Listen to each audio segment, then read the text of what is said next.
Sastave Tubesters, it's R4 song, The Bougie Mystic. Is that even how I start my videos anymore? I can't remember. I figured I've been wanting to film some of these videos for a while now, so I just thought I would do it after hours in my office space because my living space is... it scares me. It just looks so bad.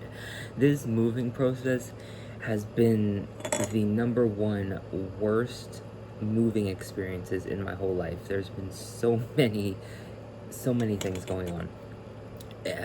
Honestly, it could be much worse. It's just uniquely going the way it is. If you're interested, I'm definitely gonna make a video just because I feel like I need to document it because it's so unreal. Just how dragged out it's been going on, literally since like January. But I wanted to do, hopefully I can get all the videos recorded that I want to, but I definitely want to get this one done. This is, as you can tell by the title, it's going to be a VR. I'm going to link the video below. I think it was a live stream if I remember correctly. Kevin and April on the Cauldron Shop, really cool witchy shop. If you haven't shopped over there, I'll also put the website there below. If you're familiar with them, maybe more through Etsy, they are going away from Etsy, so just order from the website. It's so much easier. But anyway, I think it was probably a month ago now, to be honest, maybe longer. They did a video that kind of like, I think they created their own tag, or they picked up something that was already in the works. I can't really remember. But they called this the Favorite Witchy Tools tag. And I said that I was going to do this a long ago. Actually, the day that they did the video, I think it was a live, because I said it in the live stream, in the chat, I mean. So these are my 10 favorite witchy tools, plus 6 honorable mentions. And I have my little notepad here, so that way I don't forget. And I do have them in a specific order as well. And I'm not just going to answer what my favorites are, I'm also going to give why they're my favorite, and maybe even how I use them. So the first one would be a very specific nail pendant necklace. I don't have one today. I mean, this one's broken. I'll show it to you. The cord broke off. This was actually, I need to get a new cord, but this was actually, what do you call that word? Enchanted. There we go. This was enchanted in the soil and on the grounds where I was going through my my trial just before my coronation. So this was blessed by the spirits of the forest of that area, and within my cultural tradition. And this is obviously for protection. This one is just one of many. I have another one that was iron forged, that I plan to use for a specific thing, but that's something that we're not gonna discuss for like another few years. But I also have another more plain one that's just a rusty bent nail. Oh, I have this one backwards. Just a rusty bent nail on a cord. So yeah, always been a big fan of specifically a bent nail pendant. Back in my early witchy days, I wore one. It's so inconspicuous, honestly. I mean, I guess it's not inconspicuous, but it's like, it doesn't inherently look witchy. So if you even are in the broom closet, or you just don't want to be like a subject for conversation, you could, I brought this to actually like fidget with, and I like fidget with everything but the thing I bought to fidget with. Do y'all do that? You'll buy something for a specific reason, all well intended, it's like, oh, this is what's intended for, and then it's like you just completely forget to use it. But yeah, #1 is the nail pendant necklace. There's so many things you can do with it. You can carve candles with it. You can carve the ground. Sorry. You can, what am I trying to say? Words are hard, as usual. You can carve a candle, you can carve a crown. What was the other thing I wanted to say? I mean, it's obviously something you can use as like an amulet for protection. There's so many things you can do with it. Oh, use it as a pendulum. That was the other thing I wanted to say. Anyway, moving on, because we've spent like 5 minutes and all we've done is discuss the first favorite witchy tool. Number 2, it's gonna be a compound one because I couldn't find one word to like label it or whatever. I guess you could say it's more the first one, and the second one's kind of like the reason. And that is a lancet or any type of sharp tool that you can cut with, to be honest. And the reason why is because I use blood often in my magical practice. So you could also say that blood is a tool, but you could also say that blood is the reason why I say that the lancet or any sharp tool is my favorite. It's just so easy. You always have blood on hand.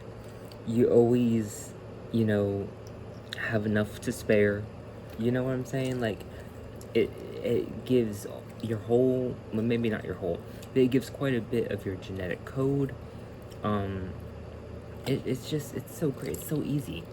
Well, I mean, maybe what's easier is actually like spit, but you know, I don't know. I clot quickly, so I don't have that what's the word I'm looking for, the concern.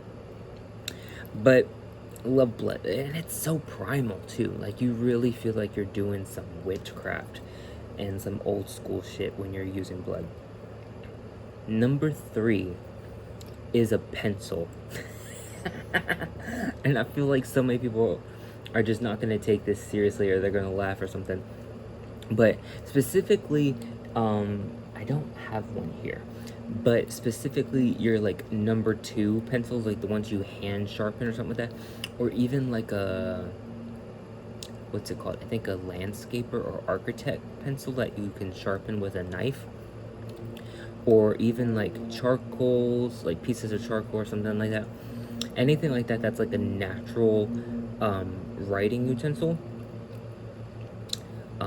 carbon-based or something like that. That's what I'm referring to. I don't like mechanical pencils. If you've ever used mechanical pencils in witchcraft diversely, then you probably know why I don't like it, because you've probably experienced a lot of the same issues. The lead always be breaking, or you run out of lead, and then it's like you're in the middle of trying to fucking write this spell or write the sigil, and it's like you don't have any fucking lead, or the lead's too sharp, so it like cuts the bay leaf or cuts your paper or some shit like that. It's just so fucking annoying. So I like the old school pencils. Number 4, my grimoire, or any type of book of blessed be, I just lost the word, book of mirrors. So like a journal, things like that. But more so my grimoire, because it has collected information in it.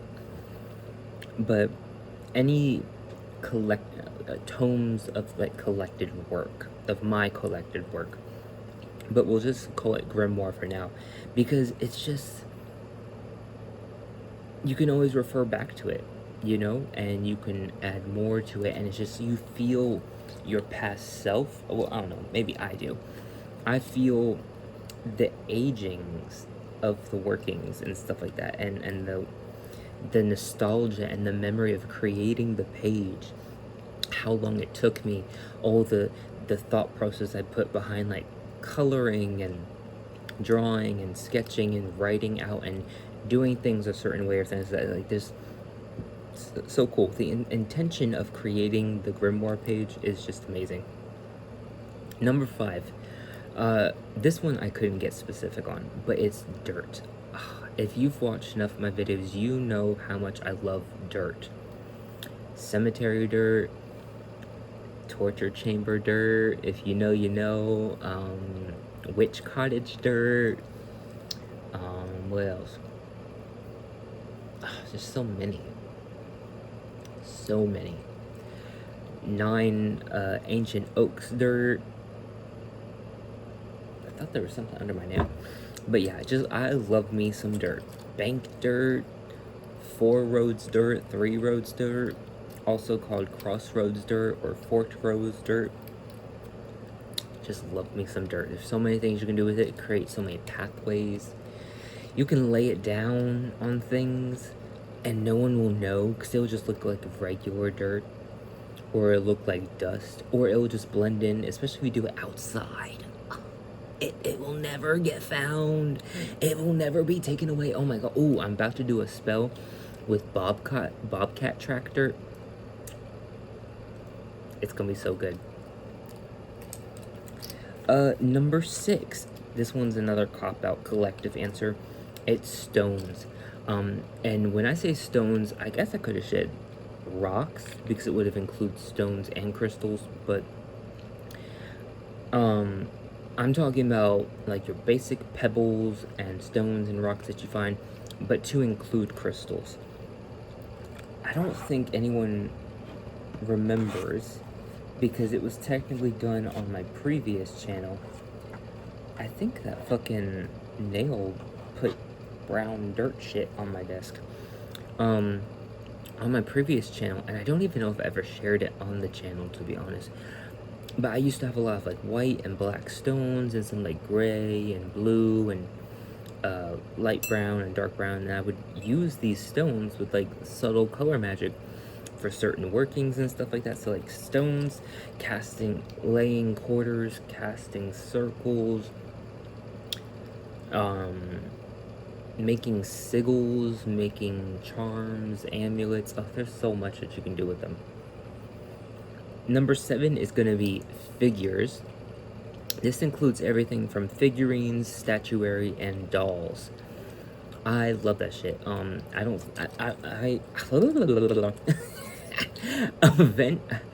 I actually wanted to originally film this in my living space and show you, especially with this one, with some of my dolls and the statuary and figurines, but stuff is like a mess and getting packed away, so it's just not as ideal of a video. It just became a sit down one. Hopefully you like seeing my face. But yeah, I love them. I got well, I don't know if I can say I have so many dolls, but I do have some dolls. I have an indigenous spirited dolls. I have 3 Romani sister dolls. If you've been following me long enough, you remember that my first representations of my matron and patron were dolls. They were cloth dolls, rag dolls, button eye dolls, Coraline-esque if you think about it. My fetch spouse, or fetch mate rather, is a spirited doll. They wanted me to get a specific doll. They helped me find it online, bought it, and they immediately inspirited it, and they've been in there like for years now. Really cool. Anyway, next, number 8 is a plate. I love me the plate. Like, I know a lot of these are like none of your like traditional tools or supplies, but I love a plate. I can't say I've never used an altar tile or a paten or anything like that, but it's not my go-to. My go-to is using a plate, and a lot of times, like, the plates you can get at like antique or what's the other word called? Not gift shop, thrift shop. You know, Goodwill and shit like that. I'll get one of those plates, and until it breaks, or if I feel I need another one for something specific or whatever, that's my paten, if you will, and I'll do spell work on it, lay powders. Sorry, y'all. I guess my beard needs trim or something because it's getting itchy. But yeah, love me a good plate. You can put sigils and stuff on there. Oh, love it. And depending on what the plate's made of or what you use to write on it, you can like erase it and clean it well. It's just, I just love it so much. Number 9 is pouches. So this is kind of also an umbrella term. Yes, it includes like your drawstring bags, but it also includes things like using coffee filters, and fat quarters or any of like small squares of fabric, and you like tie it up into a little pouch. Love that shit. You can get so much magic done. Easy disposal, easy to bury, especially depending on the size of that you make and what you use, like what type of cloth you use. Usually if I plan to bury it, I'm gonna use a coffee filter, especially the brown ones, which are the like undyed or unbleached or whatever it is. I think it's what it's called, something like that. And the last one is potions. I love me some potions, or a lot of y'all call them oils. I love me potions so much. You can do so many things with them. Anoint candles, anoint yourself, anoint places and spaces, drop it on the ground, put it on the altar, put it on bags, activate things, keep things charged. You can make so many different types of potions. Ugh, so cool. It's a great way to extend the usage of certain ingredients, especially hard to find ingredients. I'm considering either making a specific potion with this ingredient or adding it to an existing potion, because it's an executioner stone. And yes, executioner in that way. And I'm just so excited. I haven't used it yet. I mean, with it being a stone, I feel like I could use it and like rinse and repeat with it, if you will, but I digress. But those are my 10 favorite witchy tools. Check out their video below and check out their website. They have lots of cool shit. Lots of cool shit. I've done at least one witchy haul, maybe two. I've definitely bought from them easily 3-4 times by now. I'm definitely going to be making another order soon. Just waiting for certain things to get uploaded to the website. But before I close out, I want to give my honorable mentions. And that is candles. Gotta love yourself a candle. You can do so much shit with that too, especially depending on what type of candle you're getting. Incense, very great for doing like smoke and mirror type of magic, if you know what I mean. Botanicals, again, an umbrella term to talk about all types of spices and woods and resins and herbs and flowers and fruits and nuts and seeds and all the things. Curios, again, another umbrella term for bones, feathers, stones, pieces of glass, pieces of clay. Go on and on, honestly. A trowel. This almost made it on the list. I forgot what took its place, but especially recently, I've been using the trowel a lot. Oh, great for collecting dirt, great for digging holes to bury your spells in. Love me a trowel. If you don't know what a trowel is, you probably know it more as like a garden shovel or a garden spade. And then the last one is a cauldron. I've also been getting back into cauldron magic, so those are the honorable mentions. Those are my 10 favorite witchy tools. Let's see, who do I want to tag? I think oopsie, busted, I almost lost my gum. I think I'm going to tag Abby the Witch and Jasmine Ambrosia and Rowan. We're tagging you in this. This will be a great first video for you to make. Anyone who has been watching the live streams of the Cauldron Shop, you'll probably hear this a lot. He's been on some of the live streams, so if you have any means of contacting him, encourage him. You could also harass him about creating and starting his channel. So without further ado, before this gets to the actual 20-minute mark, I'm gonna end it now. Thank y'all so much for watching. As always, abundant and eternal blessing.